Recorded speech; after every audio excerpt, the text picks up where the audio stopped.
durante estes anos de luta, o Manageiro já nos disse aqui que de alguma maneira a sua profissão, digamos, o Manageiro tem uma família, tem filhos. Quando lutava pelos seus direitos e os direitos dos seus colegas, também tinha esta questão de que não poderia deixar mal a sua família e poderia colocar de alguma forma esta fonte de rendimento familiar. Sim, é verdade, mas eu penso que isso acontece com todos nós. Eu sou um entre muitos. Houve ainda pessoas mais, possivelmente, que se sentiram muito mais penalizadas do que eu. Eu era o porta-voz de um movimento muito amplo. E, portanto, nós, quando se envolvemos intensamente num movimento desta dimensão, vamos esquecer-nos de tudo o que nos rodeia, porque queremos alcançar este objetivo, quando ele é verdadeiro e é genuíno. E era o caso. Nós, de facto, eu tenho alguns casos que fazem parte das minhas memórias. Nós, como sabemos, nós reunimos na clandestinidade, não podíamos dar a cara, porque éramos penalizados, éramos castigados e éramos eventualmente expulsos. E, portanto, quando nós começámos a fazer as primeiras movimentações,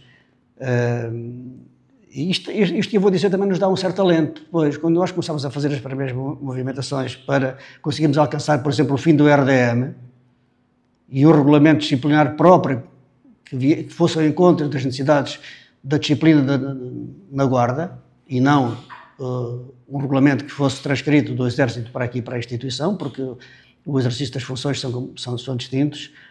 Eu jamais imaginaria que um dia receberia uma chamada de um Ministro da Administração Interna que queria falar comigo sobre o assunto.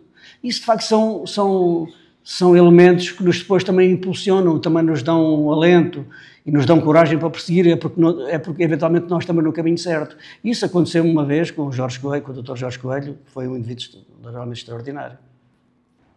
Isso foi aqui para uma segunda núpcias. Fica para uma segunda. Porque essas das histórias, porque isto foi um movimento tão rico. Nós quando falamos no movimento associativo na APG, nós não imaginamos a dimensão que alcançou este movimento. Este movimento era um movimento que obrigou a própria estrutura da Guarda a fazer um boletim periódico para contrapor o boletim da APG. Nós tínhamos um boletim, que era o APG, e transportávamos para este boletim todas as nossas reivindicações, os nossos anseios, as nossas preocupações, as sugestões, o que é que nós entendíamos que era correto fazer-se, porque é que a Guarda estava mal, o que é que devia ser melhorado, e por aí fora. E a Guarda, vocês teriam uma noção da dimensão que alcançou a influência da APG junto do dispositivo, a Guarda viu-se na necessidade de produzir o seu próprio boletim. Produziu um boletim que era quinzenal, em que dava conta do que a Guarda estava a fazer, o que é que propunha alterar, quais foram as iniciativas que a Guarda tomava nas várias vertentes, para contrapor o próprio boletim da APG, ou seja, a APG tinha uma dimensão a nível nacional e depois aquele boletim era também enviado para as instâncias, para o Governo, era enviado para os grupos parlamentares, para as entidades, para os órgãos de soberania, etc. Portanto, nós tínhamos de facto uma dinâmica imensa, não é? Sempre sustentada naquilo que nós encontrávamos para nós, que era a forma mais correta, que era a razão, que era o bom senso, não é? Mas como a Guarda estava tão focada em manter aqui os generais do Exército, porque os oficiais generais do Exército aqui na Guarda, digamos que serviam da instituição como um patamar na sua carreira e não queriam abandonar a Guarda de forma nenhuma e atrasar o mais possível a progressão dos nossos oficiais para que eles se perpetuassem aqui na instituição, aqui na GNR. E, portanto, naturalmente não recebiam muito bem uma visão diferente das coisas. De facto, nós tínhamos já, nessa altura, uma capacidade de produzir documentos muito grande, não é? Tínhamos uma boa estrutura de dirigentes, uns que escreviam, só os que faziam era escrever, mas muito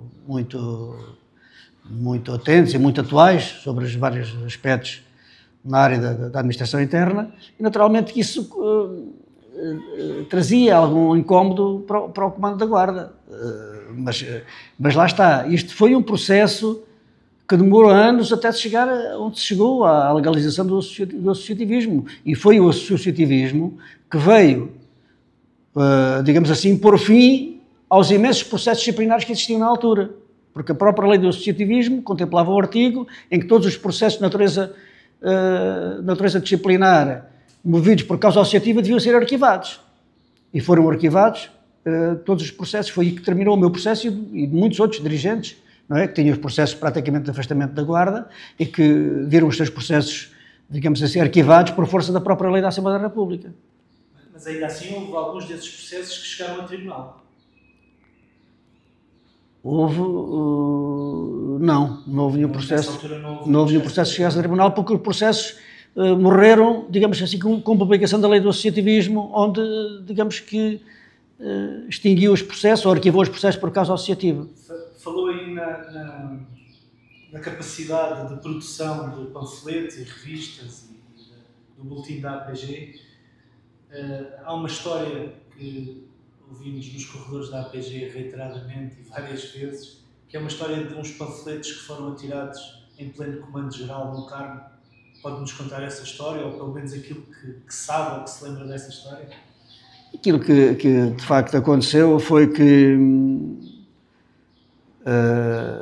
nós sabíamos perfeitamente que nesse dia iria haver uma parada, digamos assim, uma parada militar, em que estavam reunidos um conjunto de entidades e também da estrutura superior da Guarda. E nós tínhamos necessidade de fazer, enfim, um protesto, digamos assim, acerca de um conjunto de circunstâncias que se prendiam com os horários, que se prendiam com as folgas, que se prendiam com o movimento associativo, com a necessidade de uma carreira própria para a GNR,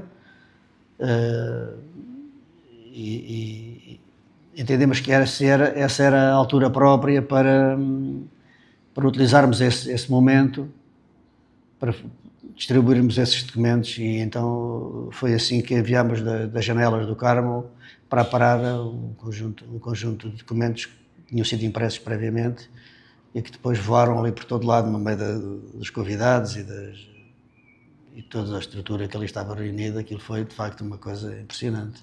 Foi mais do que tudo um ato de coragem. Sim, foi uma ação associativa que se enquadrava nas necessidades da altura.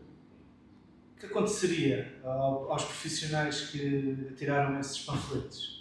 Bom, para o presídio militar, como foram outros, como nós sabemos, hoje nós temos o regulamento de disciplina próprio, mas nem sempre foi assim. Nós éramos julgados pelo Código de Justiça Militar e nós temos alguns camaradas nossos, nomeadamente o Silva, foi para o presídio militar, 30 dias para Santarém, por se manifestar por uma causa associativa. Portanto, isso era o processo natural. Iam presos, não era? Então, como se fossem os criminosos.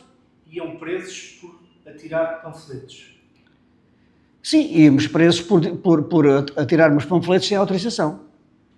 Teria algum conselho para dar a esta nova geração de dirigentes? Eu penso que os dirigentes, acima de tudo, e os profissionais da Guarda no seu conjunto,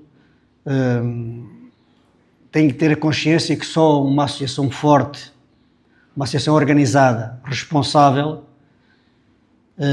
é que pode contribuir para a dignificação do seu estatuto profissional.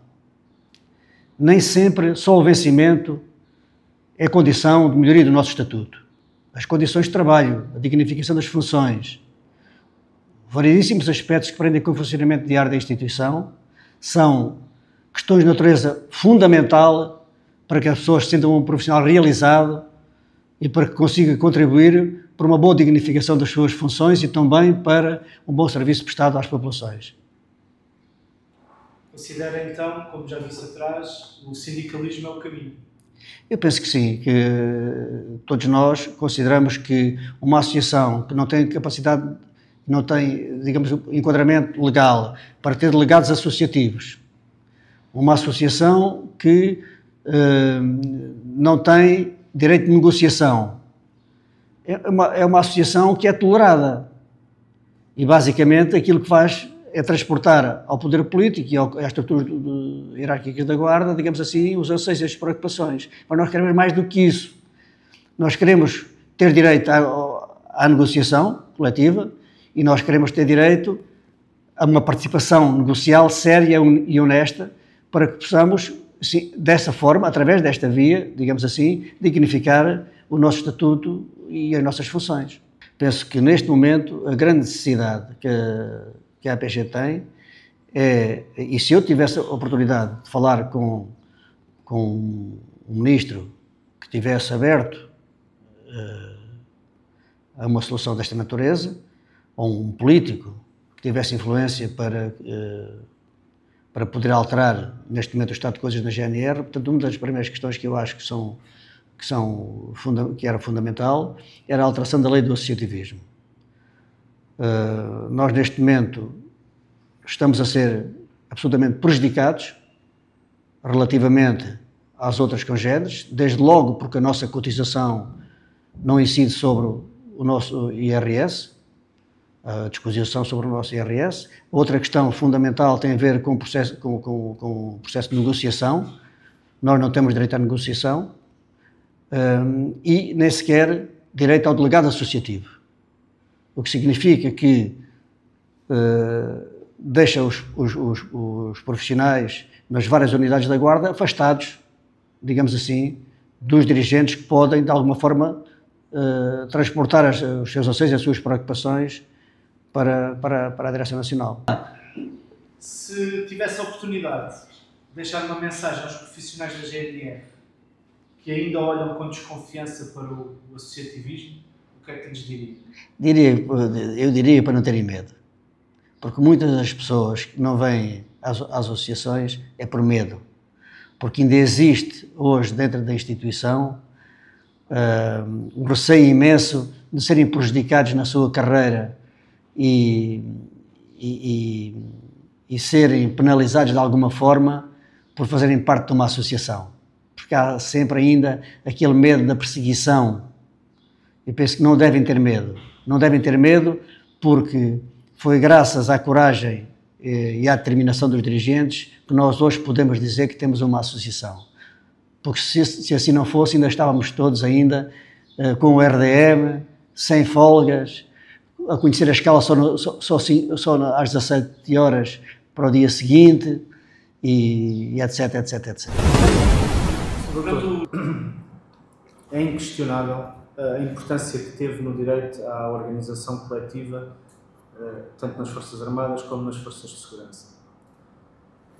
Destacando o caso das Forças de Segurança, pode-nos falar um pouco da realidade que encontrou e, como já referiu aqui, fez parte e esteve presente nos processos de formação tanto da ASP como da APG, pelo menos como observador. Consegue-nos explicar, ilustrar um pouco como é que era essa realidade, principalmente na GNR, antes de existir a APG e o processo que leva à criação da APG em 1990? Eu recordo-me de contactos que eu tive com um dos dirigentes, salvo erro, um deles que me ficou sempre em mente, era o Sr. Duarte, não me recordando dos demais, apenas isto por falha de memória, mas também, passando também mais tarde pelo Sr. Manageiro e mais recentemente, por muitos deles e inclusivamente o atual dirigente César Nogueira. O que eu devo dizer é o seguinte: na altura a luta era, digamos assim, num sentido mais compósito.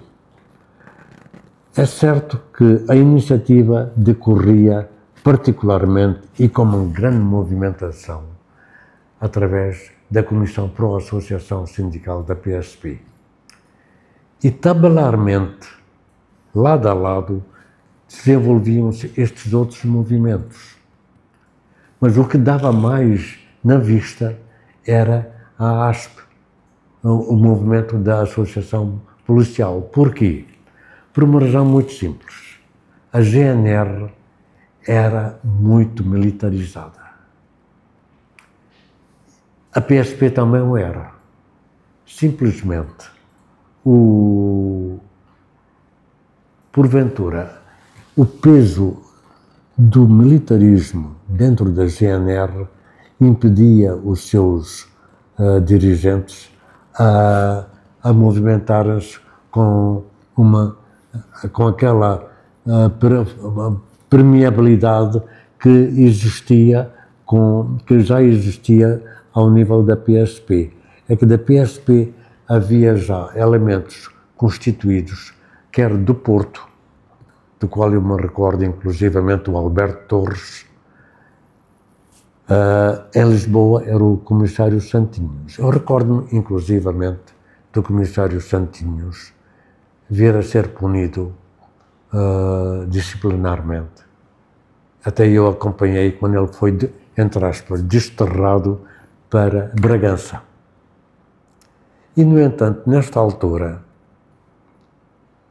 era preciso dar um alento ao movimento em si, porque muitos pensavam que com o desterro entre aspas, do comissário Santinhos, o movimento sindical, o movimento reivindicativo do associativismo na PSP iria ter os seus dias contados.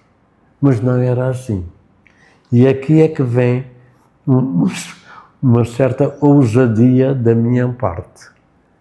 É que eu, juntamente com 2 ou 3 elementos de comissão pró-sindical, elaborava os comunicados, participava nas notícias dos jornais, dizia o que é que se fazia, o que é que não se fazia, de maneira que criou-se a ideia de que a ASP-PSP, na altura, era uma organização fabulosa, em que, independentemente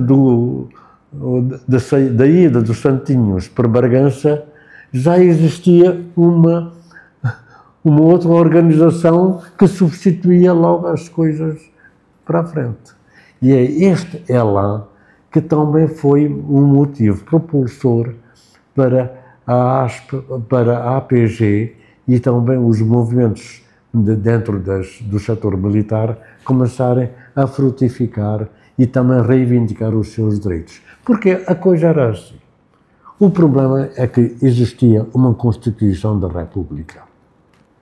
E a Constituição da República tinha um artigo 18 que dizia claramente o seguinte: pode-se restringir direitos.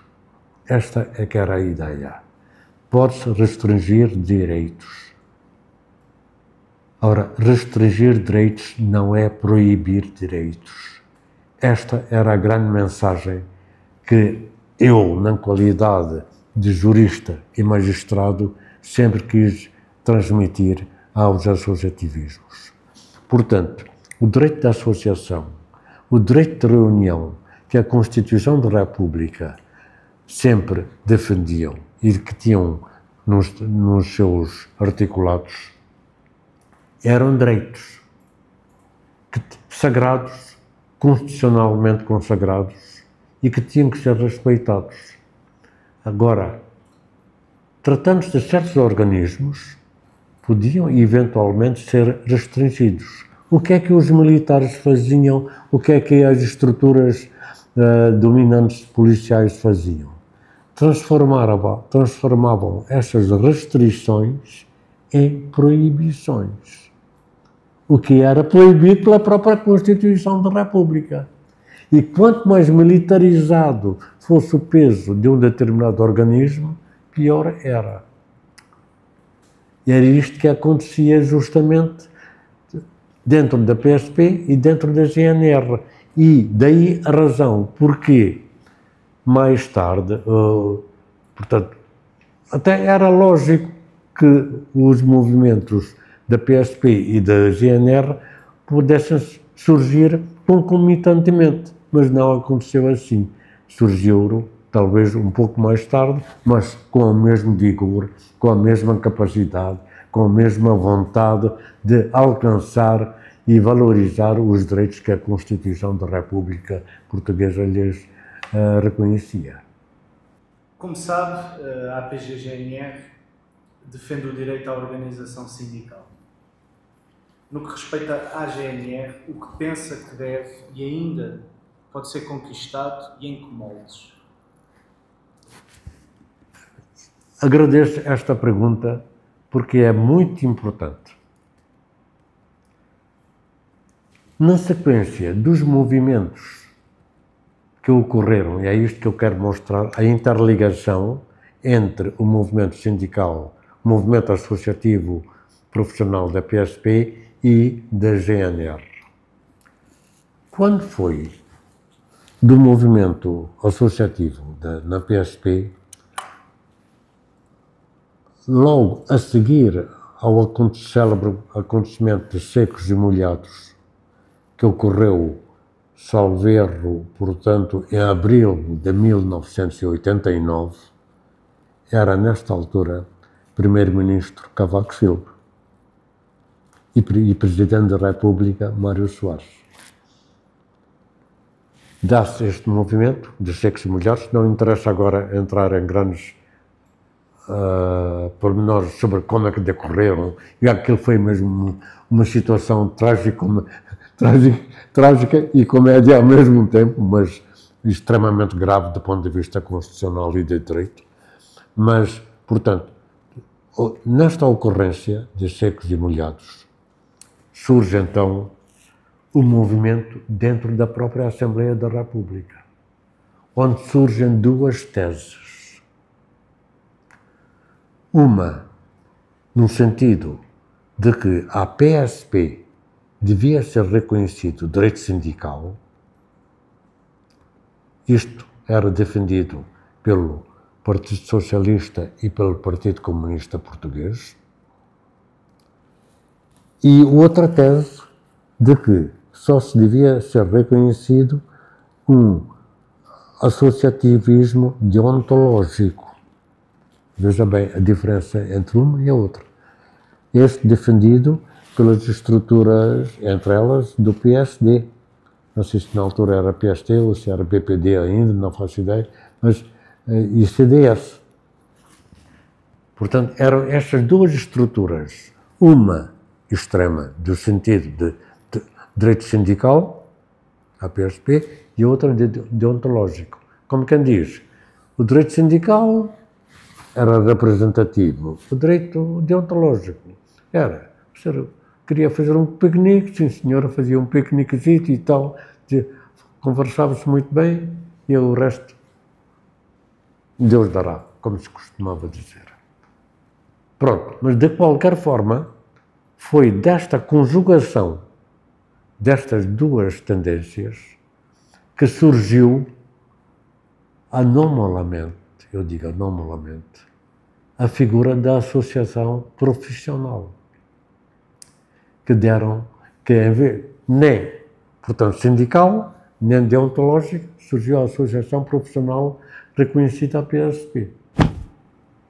Pronto. Se me permite, pegando nessas palavras, desse peso do militarismo, percebemos assim que há uma grande barreira, uma grande dificuldade em conseguirmos falar aqui em direitos, em sindicatos, até mesmo em associações que podem defender esses direitos.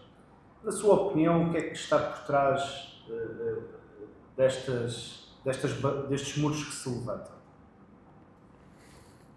Estes muros levantam-se desde logo porque ainda continuam mentalidades com ingredientes do autoritarismo do passado. muitos passaram a ser democratas. A democracia tem diversos ambientes, mas para muitos a democracia resumiu-se num campo da liberdade, e num campo de afirmações pessoalistas de direitos e liberdades, sem procurar transmitir isto na formação dos cidadãos. O que eu reconheço, quer dizer, se a Constituição da República se reporta ao direito dos cidadãos, o que era preciso, e é preciso também reconhecer, que em qualquer cidadão uniformizado,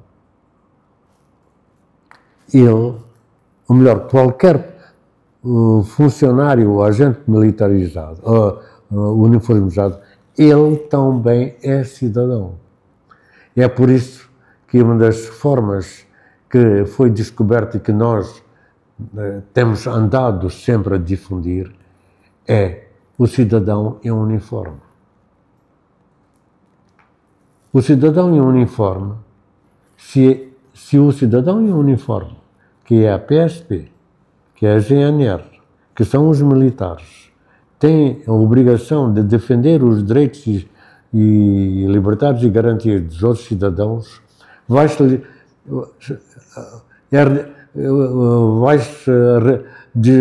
proibir estes mesmos direitos a estes cidadãos. Como é que é possível eles respeitarem os nossos direitos se os direitos correspondentes não lhes são reconhecidos reciprocamente? É esta a ideia fundamental. Daí que a própria Constituição, que nesta parte não pode nem deve ser alterada, haja o que houver, é que a restrição é uma coisa. Eu reconheço que, por exemplo, há quem, portanto, a lei sindical da PSP, que ocorreu já em 2002, não reconhece o direito de greve. A PSP. Há quem entenda que ver a polícia fazer uma greve, todos os ladrões iriam todos para a rua e as nossas casas ficavam todos desesperados e tal. E, no entanto, há países onde a greve é reconhecida aos polícias e não consta que ladrões estejam na rua, ou que as respectivas polícias, como por exemplo na Holanda ou na Bélgica, sejam menos eficazes que as nossas polícias. Portanto, puseram a restrição, a proibição de greve, uma proibição transformada em proibição, apenas para salvaguardar uma sensibilidade da população. Mas as populações pensam, porventura, houve uma altura em que pensavam assim, mas já não têm motivos para pensar assim. Hoje, as nossas estruturas policiais, quer a GNR, quer a PSP, quer os militares, atingiram um patamar da consciência social e profissional de tal ordem, e política também, que ultrapassa a mediania que ocorria anos e anos atrás com as próprias profissões. Veja o caso dos juízes e do Ministério Público. O Ministério Público é uma organização de magistrados hierarquizada. E tanto quanto eu sei, no dia 9 e 10 deste mês, já decretaram uma greve. Acha que a Justiça... Esta é a segunda greve que eles decretam. Houve uma greve inicial quando nós lutávamos para a autonomia do Ministério Público. E não consta que houvesse mais desacatos por esta greve e ninguém sofreu nada de nada, porque estou convencido que os militares e os policiais são perfeitamente cidadãos uniformes, sim, mas perfeitamente consciencializados. Portanto, não há nada, absolutamente nada, que impeça que os militares, e também eu falo dos militares, porque vem-me à cabeça sempre a ideia da militarização da GNR nesse sentido. E ainda recentemente quero lhe dar conhecimento de que numa queixa coletiva que foi formulada pela Euromil contra Portugal e que ainda recentemente estiveram aqui e foram recebidos pela Comissão Parlamentar de Defesa, a própria o Comitê Europeu dos Direitos Sociais condenou Portugal, dizendo que nada impede que sejam reconhecidos direitos sindicais aos militares com possíveis restrições no sentido apropriado. Mas o direito sindical não pode ser recusado. 2002. Na terceira parte quando entrei como vídeo, dirigente ainda não tínhamos o horário de referência, por isso estávamos ao belo prazer, digamos assim, das FIAs. Portanto, poderíamos trabalhar 8 horas, como 12, como 24, sem que tivéssemos algum tipo de compensação por causa disso.